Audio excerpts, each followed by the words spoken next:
मी नोकरीत असताना हॉस्पिटलसाठी कन्नडला माझ्याकडे कॅपॅसिटी नसताना मी 2 वर्ष खिशातनं पगार भरला. इलेक्शन आलं 5 वर्षांनी किंवा मध्ये इलेक्शन आले, गोड बोलायचं, मस्तपैकी गोड बोलून इलेक्शन जिंकायचे.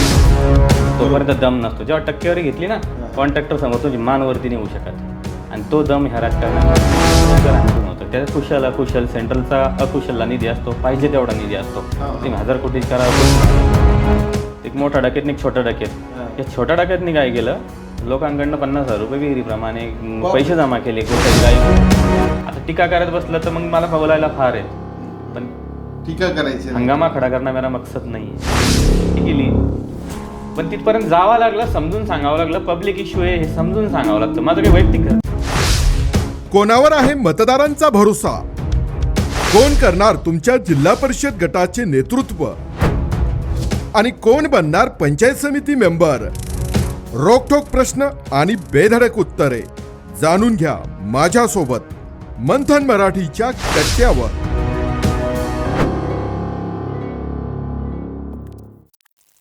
नमस्कार, मी राजेंद्र भोसले. मंथन मराठीच्या माध्यमातून आपण राजकीय, सामाजिक आणि शैक्षणिक क्षेत्रातील मान्यवरांच्या मुलाखती घेत असतो. आज असेच आपल्यासोबत डॉक्टर अशोक पवार आलेले आहेत. त्यांच्यासोबत आपण या कट्ट्यावरती आज संवाद साधणार आहोत. नमस्कार डॉक्टर साहेब. नमस्कार डॉक्टर साहेब, मला मुलाखतीला सुरुवात करण्यापूर्वी मला तुमच्याबद्दल जाणून घ्यायला अधिक आवडेल. सर, माझं शिक्षण 1ली ते 10वी चापानेरच्या जिल्हा परिषदेच्या शाळेत झालं. त्यानंतर 11वी 12वीला कन्नडच्या कॉलेज, आपल्याला Shivaji college, doctor Bhimrao Ambedkar college, arts college, arts science college तिथं झालेलं आहे. आणि त्यानंतर पुढील कॉलेज जे आहे माझं संभाजीनगरला BHMS मधून माझं डॉक्टर याच्यात पदवी झालेली आहे. मग तुम्ही व्यवसाय केला डॉक्टर की नाही सर, माझं जसं ग्रॅज्युएशन चालू होतं त्याच वेळेस ग्रॅज्युएशन सुरू असताना मी MPSCची तयारी सुरू केली पॅरलली. आणि अगोदरपासूनच माझं टार्गेट होतं की आपल्या ग्रामीण भागाशी रिलेटेड असं सर्व जे समस्या आहे त्यामध्ये काम करता यावं. आणि त्याकरता काम करता आपण काही नेता नव्हतो किंवा नेत्याचं पोरग नव्हतो की ज्यात डायरेक्टली आपण वैद्यकीय व्यवसाय करता करता या गोष्टी करता येईल. त्यामुळे मी लहानपणापासून, म्हणजे जेव्हा कॉलेजला, लहान म्हणजे एक कॉलेजला 11वी 12वी वयापासून ठरवलं आपल्याला MPSCत अधिकारी होऊन ह्या भागाची सेवा करता येईल. त्यामुळे मी MPSCची तयारी पॅरलल सुरू केलं. आणि ग्रॅज्युएशन झाल्यावर दुसऱ्या वर्षी माझं MPSCतनं सेल टॅक्स इन्स्पेक्टर म्हणून सिलेक्शन झालं. अच्छा, म्हणजे तुम्ही, मी असं ऐकलं की तुम्ही मंत्रालयात काम केलंय, म्हणजे मंत्रालयात इन्स्पेक्टर म्हणून काम केलंय की मंत्रालयात? नाही सर, डेप्युटेशनवर माझं मंत्रालयामध्ये पोस्टिंग केलेले आहे मी. तर तो डेप्युटेशनवर कोणत्याही अधिकाऱ्याला जातात MPSCमधनं, MPSCतनं किंवा विविध डिपार्टमेंटचा. ते ओपन फॉर ऑल आहे. अच्छा, म्हणजे तुम्हाला मंत्रालयात कामाचा अनुभव आहे. हां. बरं, मग राजकारणात कसं आलेत? बरं, म्हणजे राजकारणात येण्याचा उद्देश काय? माझा व्यवसाय मी पॅरलली नोकरी सोडल्यानंतर स्टँड केला. व्यवसाय स्टँड करून माझ्या व्यवसायात मला वेळ भेटतो आणि मला आवड आहे त्या गोष्टीची. मी नोकरीत असताना हॉस्पिटलसाठी कन्नडला माझ्याकडे कॅपॅसिटी नसताना मी 2 वर्ष खिशातनं पगार भरला. एक MBBS डॉक्टर ठेवला. म्हणजे असं सामाजिक जीवनामध्ये मला आवड होती आणि ती मी ठरवलेलं होतं. कारण ह्या मातृभूमीमध्ये जी मजा आहे, मेल्यावर यायचं आहे ना, आताच येऊ ना जिवंतपणे, म्हणून मला इकडे यायला आवडलं. हे माझं खरं आन्सर सांगितलं तुम्हाला. कारण एक सोफिस्टिकेटेड काहीतरी भाषणापुरतं किंवा चांगलं मुलाखतीपुरतं द्यायचं हे माझ्या मनाला शोभणार आहे 100%. बरं, चापानेर गटामधून तुमच्या मातोश्री कौशल्याबाई विठ्ठलराव पवार या राष्ट्रवादी काँग्रेस पक्षाकडून, म्हणजे घड्याळ चिन्हाकडून त्या निवडणूक लढवत आहे. तुम्ही का नाही लढवत? म्हणजे आईला का उभं केलं? म्हणजे काय कारण असं? सर, हतनूर जो जिल्हा परिषद गट आहे हा सर्वसाधारण महिलांसाठी राखीव आहे. अच्छा, महिलांसाठी राखीव असल्या कारणाने तुम्ही आईला हे केलं आणि पुढं केलं. आणि त्यांचा जो शेतकऱ्यांच्या समस्या आहे त्या काय असू शकतात ते माहिती त्यांना. तर तिथं काम करताना उपयोग होईल. बघू कशा प्रकारे करता येईल. तर मतदारसंघात काही समस्या असेल तर काम आणायचं कसं ही प्रत्येक गोष्ट माहिती आहे. आणि काम करून कसं घेता येईल ते हे पद असल्याशिवाय मला करून घेता येणार नाही. त्यासाठी अनेक, जर माझ्याऐवजी दुसरं कोणी असलं तिथं जिल्हा परिषद सदस्य म्हणून, आणखी जे पंचायत समिती 2 गण आहे त्या सदस्य म्हणून, तर ते ऐकणार नाही. ते हक्काचे माणसं असले ऐकतील, बाबा हे माझं ध्येय आणि असं प्रकार करावं लागतं, त्यांना ते ऐकावंच लागेल. बरोबर. बरं, आता तुमच्या गटामध्ये 2 गण आहे, एक हतनूर आणि एक चापानेर. त्या गणामध्ये कोण कोण उमेदवार आहेत? हतनूर पंचायत समिती गणामध्ये कैलास अकोलकर म्हणून ते उमेदवार आहेत हतनूरचे. आणि आमच्या चापानेर पंचायत समिती गणामध्ये शिरसगावचे योगेश गोकुलसिंग राजपूत म्हणून आहे. अच्छा, गोकुळसिंग राजपूत यांचे ते चिरंजीव. चिरंजीव. हा, म्हणजे दोघं दिग्गज आहे, प्रभावशाली आहे, म्हणजे तुमचा एकंदर ग्रुपच चांगला बनला असं म्हणायचं.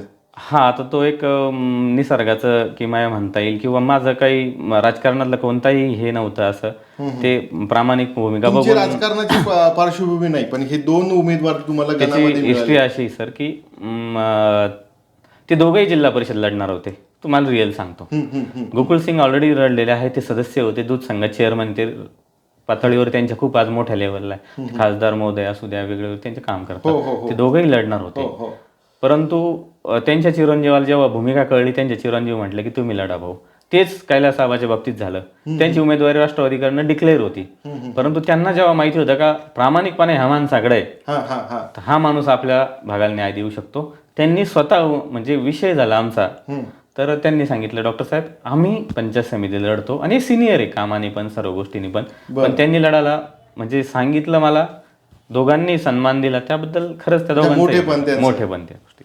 बरं डॉक्टर साहेब, मला तुमच्या गटामध्ये म्हणजे हातनूर असेल किंवा चापानेर गण असेल, हे म्हणजे दोघांचा गट होतो तयार. हा, या गटामध्ये नेमके प्रश्न कुठले कुठले आहेत, महत्वाचे प्रश्न कुठले आहेत असे? सर, सर्वात महत्त्वाचा प्रश्न आहे की रस्त्याची अवस्था ही एकदम जर्जर झालेली, जर्जर.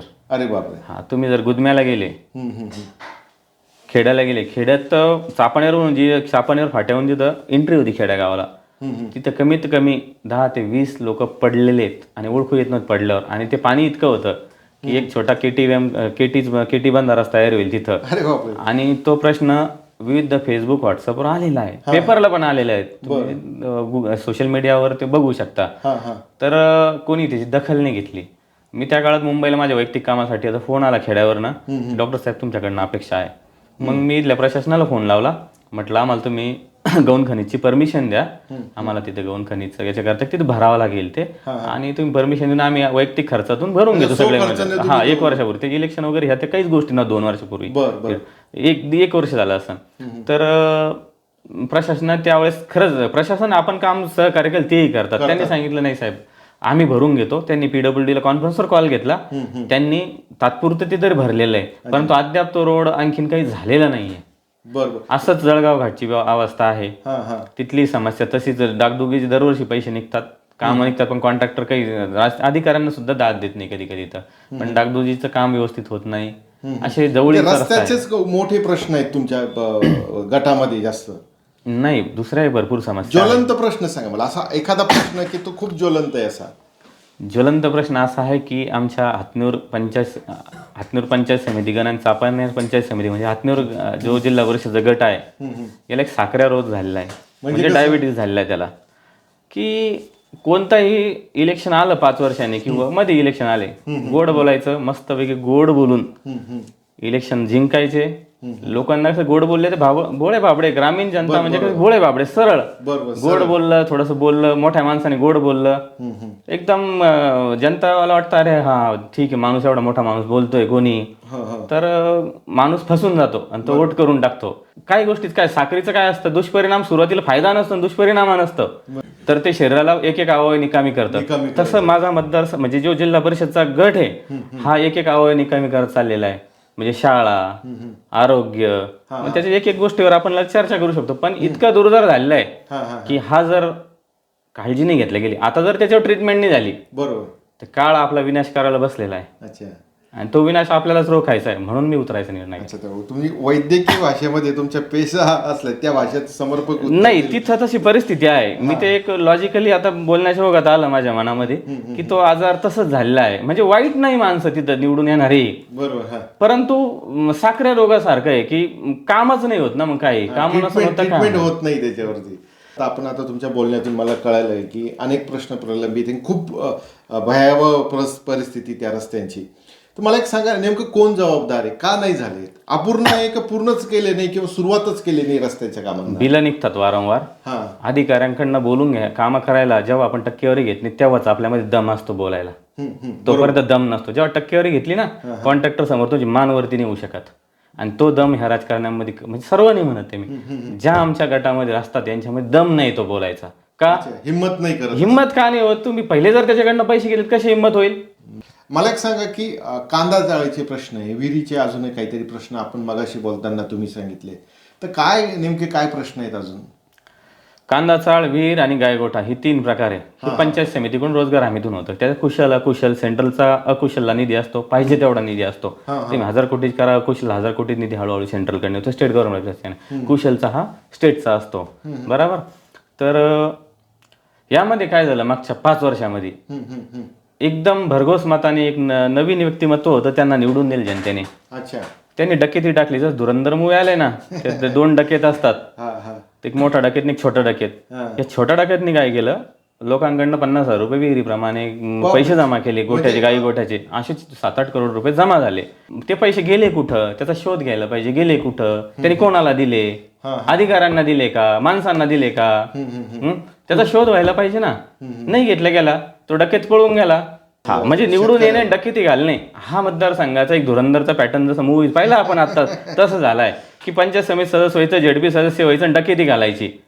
डकेती होऊ नये म्हणून मला विविध गावातून फोन आले ते तुम्हाला लढावं लागते. आपल्याला कुठंतरी ही चेन जी बनलेली एक ही खंडित करावं लागणार. तुम्हाला त्याचा अभ्यास आहे, नेमकं कुठं काय करायचंय तुम्हाला? अच्छा, अभ्यास आहे असं नाही म्हणत, पण ह्याच वातावरणात वावरून माहिती काय माहिती तुम्हाला फार अभ्यास व्यक्तिमत्व असं म्हणत नाही मी, पण आपल्याला माहिती की याचा प्रॉब्लेम काय, सोल्युशन माहित असल्याशिवाय लूप होल्स माहिती.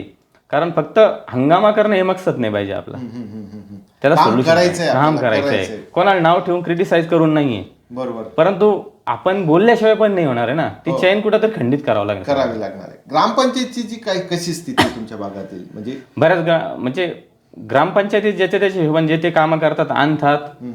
परंतु आमची मोठी ग्रामपंचायत आहे, तिथं आणखीन समस्या येतात जातात, निधी येतात. तिथं आज लोकसंख्येचं बघितलं तर बऱ्याच मोठ्या प्रमाणात शेड्यूल कास्ट, शेड्यूल ट्राईब, तांडावस्ती सुधारचे कामं होऊ शकतात. होतात कामं आता ते कामं तर काही जागेवर तर दिसत नाही. एस्टिमेट येतात जातात बनतात, जनता जिथं तिथंच वाट बघती. वारंवार वर्षानुवर्ष कुठंतरी चैन खंडित करावं लागेल. कोणकोणते अशी कामं आहेत तुम्ही आतापर्यंत केलेले, सामाजिक कामं आहे की किंवा पुढाकार घेऊन किंवा लोकांना मदत केली अशी? 27-28 गावाचा एक विषय होता लोकसभेचे इलेक्शनच्या 2 महिने आधी. तर कळंकी एक पट्टा येतो आमचा चापानेर भागातनं, जो जांभळीला रस्ता जातो मधून, सुरपालनाथाचे जे पर्वत रांग आहे तिथून एक जातो, खांडीचा रस्ता म्हणतात, तो एक विषय होता. आणि जे जलजीवनच्या पाईपलाईन या फॉरेस्टला लागून गेलेल्या आहेत जलजीवन मिशनच्या, त्यांच्या परमिशनसाठी फॉरेस्ट डिपार्टमेंटने 5 वर्ष झाले परमिशनच देत नव्हतं रस्त्याचे. तर परमिशनला ॲप्लिकेशन दिलेलं होतं, पण तिथं जी फॉरेस्ट डिपार्टमेंटची एक पद्धत बघितली मी, तिथं भेटायलाच पाहिजे कॉन्ट्रॅक्टर, त्याच्याशिवाय होत नाही. आणि कॉन्ट्रॅक्टरची इच्छा नसते भेटायला. त्याच्या बजेटमध्ये तो कॅल्क्युलेशन बघतो का नाही होत बाबा, तेवढं काम करायचं, वाटप करायचं, सगळं करायचं आणि पुन्हा फॉरेस्टला भेटायचं. आज 5 वर्ष पण रस्ते पेंडिंग होते, जलजीवनच्या काही वर्षभर पाईपलाईन पेंडिंग होत्या गावकऱ्यांना धिंगाणं घ्या. तर मला जेहूरपासून तर आपल्या हे जे कळंकी गाव आहे, चापानेरचे, बोलटेक हे असे विविध, मुंडवाडी हे, काही सरपंचांनी किंवा तिथल्या जे समाजामध्ये ज्येष्ठ लोक त्यांनी सांगितला हा प्रश्न, तो आम्ही लावून धरला आणि त्यावेळेस बहिष्काराचा इशारा दिला होता. आणि आपण तिथपर्यंत गेलं म्हणून प्रशासनाला कळलं, महसूल प्रशासनाने त्यावर तात्काळ कारवाई केली आणि कारवाई करून ते दोघाही अधिकाऱ्यांनी खरंच तो प्रश्न मार्गी लागला आणि परमिशन आल्या. Being a part of the administration म्हणजे होतं, त्यामुळे मला माहिती आहे की काम कसं करायचं, कोणाला बोलायचं. उगाच गप्पा आणण्यात मला फार इंटरेस्ट नसतो. म्हणजे एकंदर तुमचा मंत्रालयात कामाचा अनुभव आता शेतकऱ्यांसाठी किंवा नागरिकांसाठी कामाला येईल. आणखीन माझं त्या भागामध्ये नदीतनं आपल्याला हाताने पाणी घेता येईल किंवा विहिरीला पाणी घेता येईल अशी काम करण्याची माझी इच्छा आहे. ह्या निवडणुकीच्या माध्यमातून आणखीन एक दुसरं, हार आणि जीत हे नाहीये किंवा जिंकून आपल्याला काही मान सन्मानासाठी पण नाहीये. तो मान सन्मानाचा रोग मला नाहीये. मी कोणत्याही ठिकाणी स्वागतालयाला मागं बसलेला असतो, मला नसतो. मी तर 99% ठिकाणी सांगतो नको मला माझं नाव नका घेऊ, कारण तो रोग आपल्याला नाहीये. परंतु काम करण्यासाठी हे आपल्याला लोकांना जे काम करणं, गावातले 10-20 धडपडी असतातच, पण त्यांच्यापर्यंत पोहोचायचं हे निवडणूक एक माध्यम आहे. त्या माध्यमाला पोहोचता येईल, तिथे जनसंधारणाची कामं करता येईल. बऱ्याचशे NGO आहे परंतु त्यांना अप्रोच करत नाही किंवा वे आउट माहित नाहीये. आपल्याला करता येईल आणि निधीची कमतरता काहीच मागत नाही तिथं. NGO स्वतः तयार असतात. पण मला एक सांगा डॉक्टर साहेब, तुमच्या गटामध्ये शिक्षणाची काय स्थिती आहे? मी फार पर्टिक्युलर आन्सर देईल सर, की आमच्याकडं शालेय शिक्षणाला शिक्षकाचा दर्जा अत्यंत उत्तम आहे. बरोबर. परंतु पालकांचाही आपला सहभाग वाढावा लागेल. पालकांपेक्षाही पोरांना तिथं कसं तिथपर्यंत आणता येईल की अभ्यासिका पाहिजे प्रत्येक गावामध्ये. नाही प्रत्येक गावात हातनिवर आहे, चापानेर आहे, चिकलठाण आहे. नुसतं मी जिल्हा परिषद पुरतच नाही बोलत आहे, आपल्या मोठ्या मोठ्या 7-8 गावात तरी पाहिजे तालुक्यामध्ये, जिथं पोर 50च्या कॅपॅसिटीने बसू शकतात. आपण CSR मधून आणू अभ्यासिका. जर शासनाकडे नसेल तर शासनाने येत्यानं जातात ती योजना. पोरं म्हणतात व्यायामशाळा आली गेली भाऊ. आता मला त्यात उकरत बसण्यात, जुने गडे मुडदे उकरण्यात इंटरेस्ट नाहीये, म्हणून मी उकरत नाही. उकरायला गेलं तर फार सापडन, पण मला ते शोधायचं नाहीये. चांगलं करायचंय, पॉझिटिव्ह करायचं. शोधायला गेलं तर फार सापडतं, पण ते गडे मुडदे उकडून नाही होणार आहे. परंतु अभ्यासिकेसाठी चापाण्याला पैसे गोळा झाले, लोक सहभागात. मी स्वतःही दिलेले आहे, सगळ्यांनी दिले, गावातले जे शिकलेले मुलं आहेत. परंतु जागा नाही त्यांना, जागा देत नाही. कशी भेटत नाही, काही नाही. तेच म्हणतात, जे तरुण शिकलेले गट आहे ते सांगतात की हो जागा भेटत नाही, पैसे तसेच पडलेले, पोरांनी तसेच सांभाळून ठेवलेले. 7 ते 8 वर्ष झाले आज पैसे तसे पडू नये. बरं, अजून एक असं की तुमच्या ओळखी कॉर्पोरेटमध्ये खूप आहे. CSRच्या माध्यमातून तुम्ही काही फंड आणू शकतात किंवा शाळेचा विकास करू शकता. CSR निधी मोठ्या प्रमाणात उपलब्ध आहे.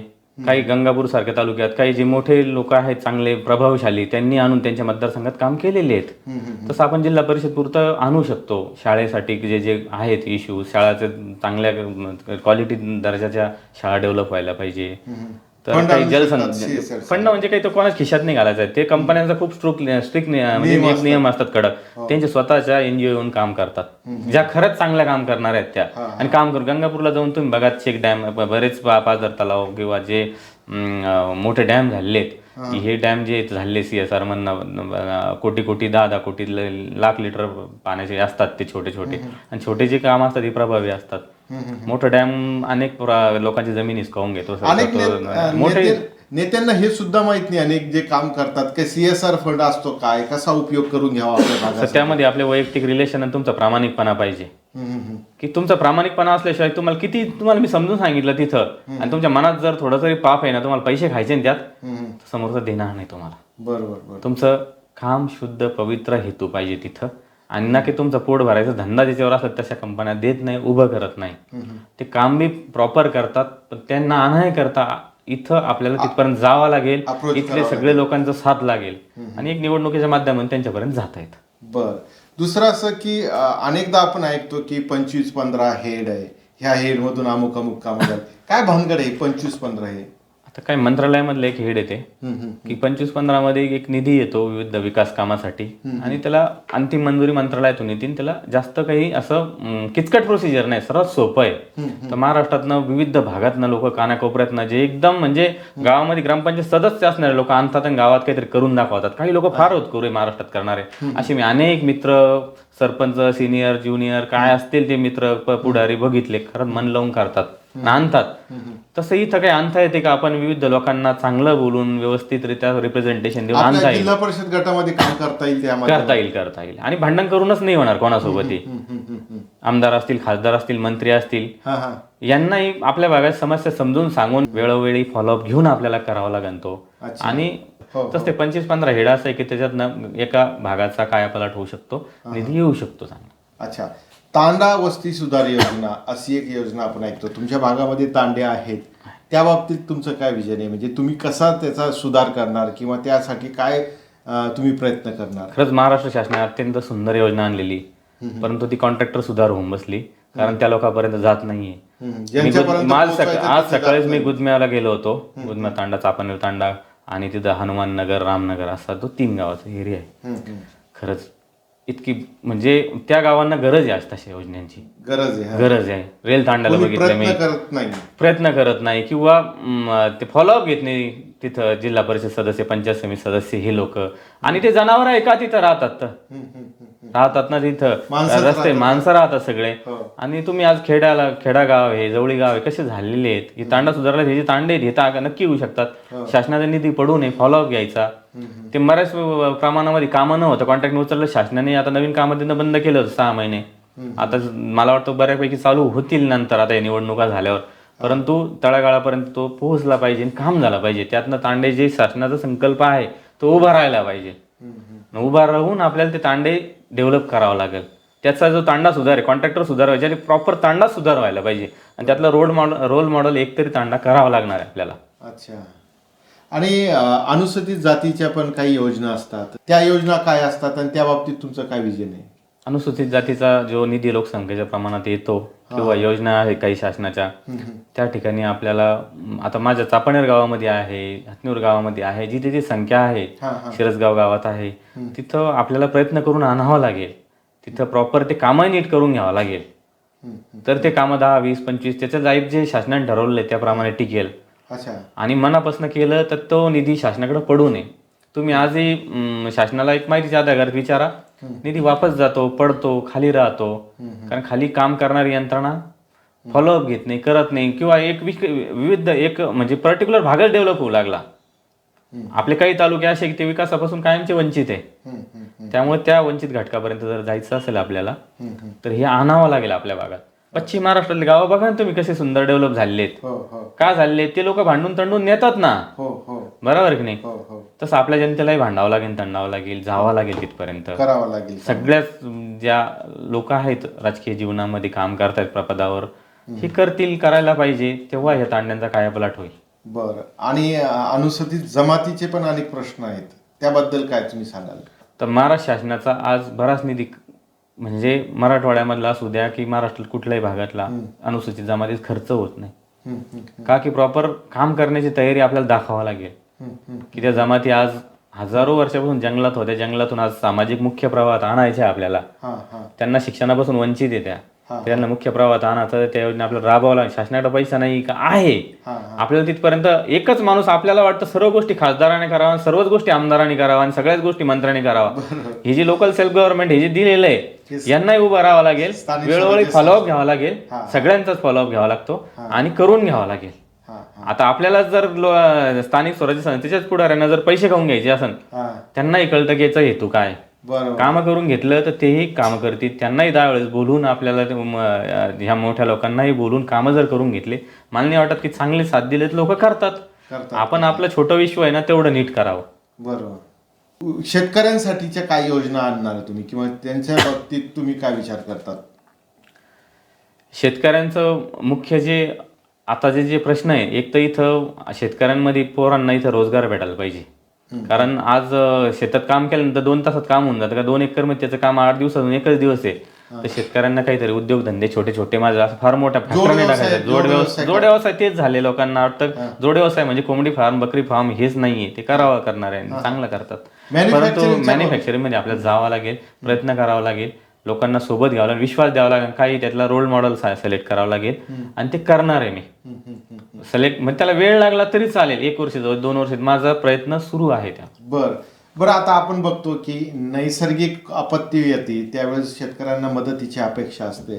त्यावेळेस तुम्ही स्थानिक स्वराज्याच्या माध्यमातून किंवा जिल्हा परिषदेच्या माध्यमातून काही निधी उपलब्ध होतो का किंवा शेतकऱ्यांना काही मदत मिळू शकते? नाही, ते काम वित्त विभाग प्रशासन, आपलं जे महसूल प्रशासन आहे ते करतं. वित्त विभागाचं जे काम आहे, आता महसूल प्रशासन ह्या बाबीकडे बघतं त्याचा, आणि डेव्हलपमेंट म्हणजे जे हे ऍडमिनिस्ट्रेशन, डेव्हलपमेंट ऍडमिनिस्ट्रेशन, विकास प्रशासन, जे पंचायत समिती, BDO असू द्या, ZDPच्या डेप्टी CO हे प्रशासन ते काम नाही करत. शेतकऱ्याच्या बाबतीमध्ये शेतकऱ्यांना निसर्ग कोपतो आणि उलट त्यांचा भावही मिळत नाही त्या पिकांना, तर त्या बाबतीत तुम्ही काय विचार करतात? भाव मिळत नाही त्याचे अनेक कारण आहे. आतापर्यंत शेतकरी आंदोलन 30 वर्षापासून चालू आहे, पण सक्सेस झाले नाही काही, आणि ते झाले पण. तर मुख्य म्हणजे शासन दरबारी पाठपुरावा घ्यावा लागणार आहे. आणि आपल्याला जे प्रोसेसिंगसाठी काही ज्या क्लस्टरच्या योजना आहेत की शासन 10 कोटी रुपये देतात, पण त्या कागदावर लोकांनी पैठणला क्लस्टर उचललंय, सिल्लोडला उचललंय काही लोकांनी, तसं झालं पाहिजे पण ते सक्सेस नाही झाले. कारण का, कागदावर घेऊन योजना खाऊन मोकळा होतात ना. आपल्याला प्रॉपर काम करावं लागेल, एक तरी क्लस्टरवर करावं लागेल, तेव्हा कुठंतरी जीवनात परिवर्तन. एपीओ खूप सुंदर योजना आहे ह्या गव्हर्नमेंटमध्ये आलेली, फार्मर प्रोड्युसर कंपनी. परंतु आपल्याला योजना घेण्यापुरतंच माहिती एपीओचा, पण एपीओ ऍक्च्युअली फूड प्रोसेसिंग मध्ये जावा हा एपीओचा मुख्य उद्देश आहे. एक तरी एपीओ इथून पुढे आली पाहिजे, जे की आपल्याला ह्या भागामध्ये शेतकऱ्यांना काहीतरी फायदा होईल. टोमॅटोला खूप शेतकरी, काही शेतकऱ्यांना 5-10% चांगला भाव सापडतो, 90% टोमॅटो हे प्रोडक्शन कॉस्ट म्हणजे त्याचे उत्पादन खर्च पण निघत नाही. त्यासाठी आपल्याला जे, आता मी स्वतः नाशिकचा जो सह्याद्रीचा उपक्रम बघितलाय, त्या भागाला शेतकऱ्याला टोमॅटोचा रेट फिक्स आहे त्यांचे, ओझर भागामध्ये तो हा ओझर मागत हा शिंदेनी खूप अतिशय शिकलेलं नेतृत्व त्यांनी स्वतः केलं. गरज पडली तर आपल्यालाही उतरावं लागेल, या एफपीओनं सोबत घ्यावं लागेल. विश्वास ही लॉंग प्रोसेस आहे. मला येऊनच 3 वर्ष झालेले इथं. त्यात राजकीय सामाजिक सर्व समजून घेतोय. एकदम तर काही जादूची कांडी नाही होणार, पण समजून घेते लोकांच्या प्रयत्न सुरू आहे. ह्या भागात आपल्याला काय करता येईल आणि तिथं जाई सह्याद्रीला काही लोकांना घेऊन गेलो होतो मी. तुमच्याच गाववाले तुमचेच मित्र काही लोक माझ्यासोबत आले होते. तर असं प्रयत्न करून आपल्याला हळूहळू करावा लागणार. बरोबर. महिलांचे काय प्रश्न आहेत? महिलांचे जसं आता काही महिलांना लाडकी बहिणीचे पैसे भेटले, जे राहिलेले आपल्याला ते प्रयत्न करून भेटून द्यावा लागेल. ज्यांचे डॉक्युमेंट काही कारणाने बाद झाले, मला वाटतं की 50-60-70% महिलांना भेटतायत. ज्या गरजू वाटतात पण त्या राहून गेल्या त्या काळामध्ये, काही त्यांचा फॉलोअप नव्हता. या प्रत्येकीला पैसे भेटले पाहिजे आणि त्या पैसे भेटलेच पाहिजे. तर पैसे भेटून त्याचा उपयोग कुठं व्हायला पाहिजे. तर महिलांचे जे असे 10 महिलांचे 5 महिलांचे गट करून त्यांनी काहीतरी त्या पैशातून काहीतरी आणि काही आणखीन पैसे बँक देते, यातनं काहीतरी महिलांना एक उभारी भेटावं. आणि महिला सुशिक्षित झाली तर या भागाचा काहीतरी होऊ शकतो. म्हणून तिथं काहीतरी बदल व्हायला पाहिजे. म्हणून आपला प्रयत्न जो राहील की जे शासनाच्या आता श्रावण बाळाला काही म्हणजे महिलांना इथे खेट्या मारावं लागतात. शासन करतं, मला नाही वाटत की प्रशासनामध्ये कोणी नाही म्हणणार. काही श्रावण बाळा योजना आहे वृद्ध लोकांची, काही ज्या विधवा आहेत त्यांच्यासाठीच्या आहे पगार, पण नाही होत कारण त्यांना गावात प्रॉपर चॅनल नाहीये. आपलं गावोगाव काम करणारे जे असतात या लोकांना फॉर्म घेऊन करावं लागेल, कॅम्प लावावं लागेल. महसूल प्रशासनाची तयारी पण असते. मध्यंतरी आमची तयारी झाली काही गावात लावायची, पण मध्येच काहीतरी इलेक्शन यायचे. 2 वर्ष इलेक्शन मध्येच गेलं काहीतरी लागतं आणि प्रशासन पण मग थांबून जातं. डॉक्टर साहेब, तुमच्या मतदारसंघामध्ये म्हणजे तरुणांचे काय प्रश्न आहेत?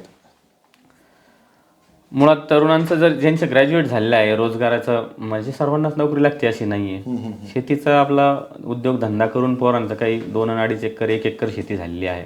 पोट काही कुटुंबाचं भरू शकत नाही. खर्च तितके झाले मोठ्या प्रमाणामध्ये, आज करणं शक्य नाही. तर आपण आता मी बघतो की मी तर चहा घेत नाही कधीच, म्हणजे लहानपणापासून घेतच नाही. परंतु आता प्रेमापोटी बऱ्याच ठिकाणी आग्रह होतो. 2-3 वर्ष सामाजिक जीवनात जेव्हा फिरतो घ्यावं लागतात, तर मी ग्लास बघतो. ते ग्लास सुद्धा आपल्याकडे बनवतात, ते वाळूज MIDCत बनतात. कोणी एक मशीन टाकत नाही. आहे किती एवढ्या रूम मध्येच बसतं ते 20x30च्या. आणि एक मशीन लाख रुपये महिना कमवून देत, 50,000 10,000 तर कमवून देईल 20,000. ते ग्लास कोणी बनवत नाही. असे छोटे छोटे तरी असे मी 31 गावं आहेत. एका गावात ना हे बघा, आपण काही सृष्टी पूर्णच एका दिवसात बदलू शकतो असं नाही. पण कसं असतं MIDC मध्ये जसं एक उद्योग आला बाकी येतात त्याला बघून, तसं एक असे जे क्लस्टर आहेत वेगवेगळ्या गावामध्ये आपलं, जसं हातनीवर आहे, चापानेर आहे, असं मायक्रो लेवलला आपण 4-5 मला करायचे आहेत. लोकांचे पोरांना करायला लावायचे. मला स्वतःला करू शकतो, परंतु आपण केल्याने त्यांचं होईल का नाही, त्यांना करायला लावायचे आहे. त्याच्यासाठी काय प्रयत्न करायचे. नुसतंच अण्णासाहेब पाटील असू द्या, आमके विविध महामंडळ आहे, कर्ज काढून काढायचं, तेच एक पॅटर्न नकोय. तर त्याला किती लागतं? 10-15 लाखाची मशीन आहे. तर असे विविध प्रोडक्ट आपल्याकडे बनायला पाहिजे, ही इच्छा आहे. मी प्रयत्नही करतोय. वेळ लागेल पण हार नाही मानणार मी. तसे जर आपले 10-15 मुलं तयार झाली तर माझी तयारी आहे की करायचं, कुठं ना कुठं करायचं. आणि जे गावाजवळच असावं, मोठ्या गावांच्या छोट्या गावांच्या, मोठ्या गावामध्ये मार्केट असतं, तिथून मार्केट जावं. जे एक डिस्ट्रीब्युटर, जर चीन हा असं कसं पुढे गेला प्रोडक्शन मध्ये, आज तो जगाच्या याच्यावर आला, तर गावाच्या लेवलपासून प्रोडक्शन सुरू केलं त्यांनी. तुम्हाला खर्च पण कमी लागेल ना शहरापेक्षा. शहरात राहण्याचा खर्च, याचा लेबर कॉस्ट सर्वात जास्त आहे, विद्युत कॉस्ट. इथं आपल्याला सर्व कमी लागेल. परंतु हिंमत नाही करत, तर हिंमत केला आपल्याला बळ द्यावा लागेल पोरांना. दुसरा मेन इश्यू काय, व्यसनाधीनता प्रचंड वाढलेली. का? त्यांना रोजगार नाही म्हणून व्यसनाधीनता वाढते. तर ही वाढली काय, आपल्याला पोरांना रोजगार द्यावा लागणार आहे.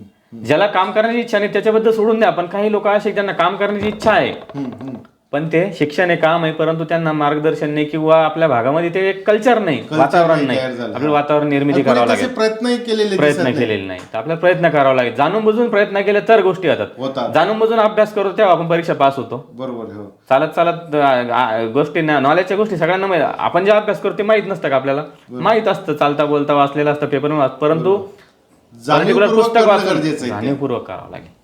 बरं डॉक्टर साहेब, आरोग्याची कशी समस्या आहे तुमच्या गटामध्ये?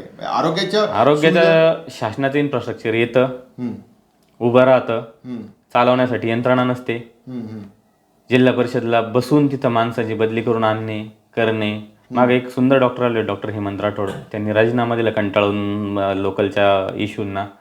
का की ह्या गोष्टींना मॅनेज करायला तिथं खंबीरच नेतृत्व लागतं. आरोग्याची जीर्णावस्था झाली. आज प्रायव्हेटवरच डिपेंड आहे आपण. प्रायव्हेट, ज्यांच्याकडे पैसा असेल तर त्यांनी प्रायव्हेटही घ्यावा. ऑफकोर्स, पण शासकीय व्यवस्था जी आहे, येत्या का मेडिसिन येतात, पण त्यांना डिस्पेन्स करायचं डॉक्टर तर पाहिजे वेळेवर हजर. आज बऱ्याच PSCची हालत अशी आहे की तिथे डॉक्टर नाहीये. आपल्याला कुठेतरी ऍड्रेस करावा लागणार इश्यू, म्हणजे त्याला लक्ष द्यावं लागणार, आवाज उठवावा आवाज उठवावा लागेल. आवाज उठून काय होणार? आवाज उठून आंदोलन करून सगळ्या गोष्टी सॉल्व्ह नाही होणार सध्या त्या विरुद्ध. मी कारण एकटा माणूस काय करणार? त्याला मोठ्या लेवल, एखादं कोणते आंदोलन झालं मोठ्या लेवलला झालं तर होतं, पण आता आपल्याला तिथं पर्टिक्युलर टिपिकल जाऊन करावं लागेल स्वतः.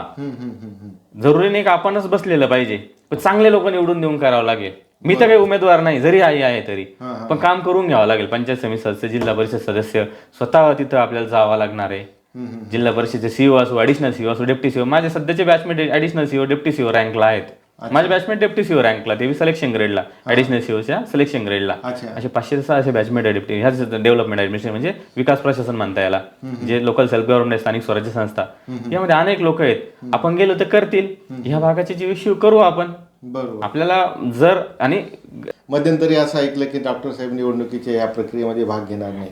अचानक असं ऐकायला आलं की मातोश्री यांनी राष्ट्रवादी काँग्रेसकडनं फॉर्म भरलेला आहे, त्यांना उमेदवारी जाहीर झालेली आहे.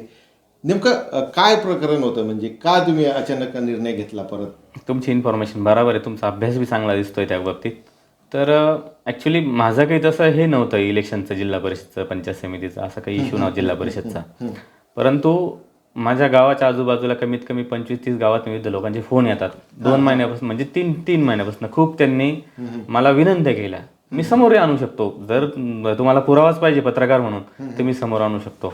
तर ह्या लोकांचे फोन आलेत. काही लोक असे आहेत की जे शासकीय नोकऱ्यामध्ये, त्यांचे फोन आले, ते समोर नाही येऊ शकत की इलेक्शन लढावं लागतं. नाही लढले तर मग लोकांचं ऑब्जेक्शन असतं, तुम्हाला काही खर्च करण्यात जीवावर आला का इलेक्शनला, जेवढं शासनाच्या नियमाचं समजा, किंवा साम दाम दंड भेद, किंवा तुम्ही घाबरतात का इलेक्शन लढायला, किंवा तुम्हाला या प्रोसेसमध्ये पडायचंच नाहीये का, तुम्हाला तुमच्या पद्धतीनं चालायचंय का. तर नाही, आपल्याला त्यांच्या पद्धतीने चालावं लागेल. त्यांचे इश्यू फार मोठे, आपल्या जीवनापेक्षाही समाजाचे प्रश्न फार मोठे, जे गंभीररित्या झालेले आहेत. म्हणजे गंभीर प्रश्न असे की ते नाही सोडवले ना तर वाटोळं जे झालेलं आहे, लोकांचे मनक्याचं वाटोळं झालं रस्त्यांमुळे, बरोबर, लोकांच्या आरोग्याचं वाटोळं झालं पाण्यामुळे. मच्छर चावतात तर किती मलेरिया, आणि आपल्या पावसाळ्यामध्ये हॉस्पिटल फुल असतं. तुमच्या समोरच हॉस्पिटल इथं बघा तुम्ही, फुलं असतं का मच्छरमुळेच मलेरियाचं. मला वाटतं 25-30 वर्षापूर्वी ते 40 वर्षापूर्वी गावाकडे चांगलं काम होतं मलेरियाचं. आता कुठं काय, आता नाही. मच्छर सर्व ठिकाणी आहेच हे सगळं मॉस्किटो. तर आपल्याला बेसिकली घरात मॉस्किटो रिपेलंट लावून किंवा ती गुड नाईट लिक्विड ते लावून नाही होणार. तो एक अंतिम उपाय नाहीये. तो अंतिम उपाय तर आपल्याला ज्या सुधारणा आहेत इन्फ्रास्ट्रक्चरमध्ये त्या करावं लागणार आहे. शासनात निधी येतोय का? येतोय. आता टीका करत बसलं तर मग मला बोलायला फार आहेत, पण टीका करायची, हंगामा खडा करणं मेरा मकसद नाहीये. मला ते प्रश्न सोडवायचे. पुन्हा जिल्हा परिषद, पंचायत समिती, मला तरी माझ्या फॅमिलीमध्ये निवडून तिथं उभे करण्याची गरज नाही पडली पाहिजे. येणाऱ्या नेतृत्वाने नंतर माणसं घडवता आले पाहिजे, माणसं घडवले गेले पाहिजे. आपण जसं घडलो, शिक्षणाने घडलो, प्रत्येक सिस्टम मध्ये घडलो, प्रशासनामध्ये घडलो अनुभव घेताना, तसं माणसं उभे राहिली पाहिजे आणि त्यांनी प्रामाणिकपणे काम केलं पाहिजे. बरं डॉक्टर साहेब, थोडंसं वैयक्तिक प्रश्न तुम्हाला विचारतो. वैयक्तिक प्रश्नावर येतो. तुमची दिनचर्या नेमकी कशी असते? म्हणजे सकाळी किती वाजता उठतात आणि संध्याकाळी किती वाजता झोपतात? मध्यंतरी काय करतात? सर, आता मला ॲक्च्युली वन कॅन नॉट जज हिज ओन केस. मी स्वतःची केस तसं स्वतः निर्णय देणे योग्य नाही, का स्वतःबद्दल बोलणं मलाही आवडत नाही. परंतु एक चापण्या गावातून विचारून घ्या. सकाळी माझं जनरली मी 6 वाजता माझ्यासोबत 70 वर्षाचे 72 वर्षाचे जे असते आमच्या गावाचे मित्र, किंवा मित्र म्हणजे ते आता वरिष्ठ आहेत का काकासारखे आहेत, पण येतात हे लोक. तर मी 6ला उठून डोंगरात जातो, फिरतो. सध्या ह्या 2-3 वर्षात धावपळीच्या 2 वर्षात, पण लॉकडाऊनमध्ये कंटिन्यू 2 वर्ष गेलो. एक आणि शहरात बी असलो तिथं किंवा मुंबईला असलो तर मी 10 किलोमीटर रनिंग वॉकिंग करतो 6 वाजता जाऊन. दुपारच्या वेळेस काय असतं नियोजन? मग दुपारचे सर मी हे बघा, मला लोकांच्या खिशातले पैसे चोरायचे नाहीये, डकेत बनायचं नाहीये, घालायचा नाहीये, म्हणून मी माझा व्यवसाय प्रामाणिकपणे करतो. काही वेळ मी माझं सामाजिक कामात जिथे लोक बोलावतात ते करतो. लग्न कार्य माझ्याकडनं बोलावल्यापैकी 10% जाणं होतं. मी मान्य करतो त्या गोष्टी, 90% होत नाही.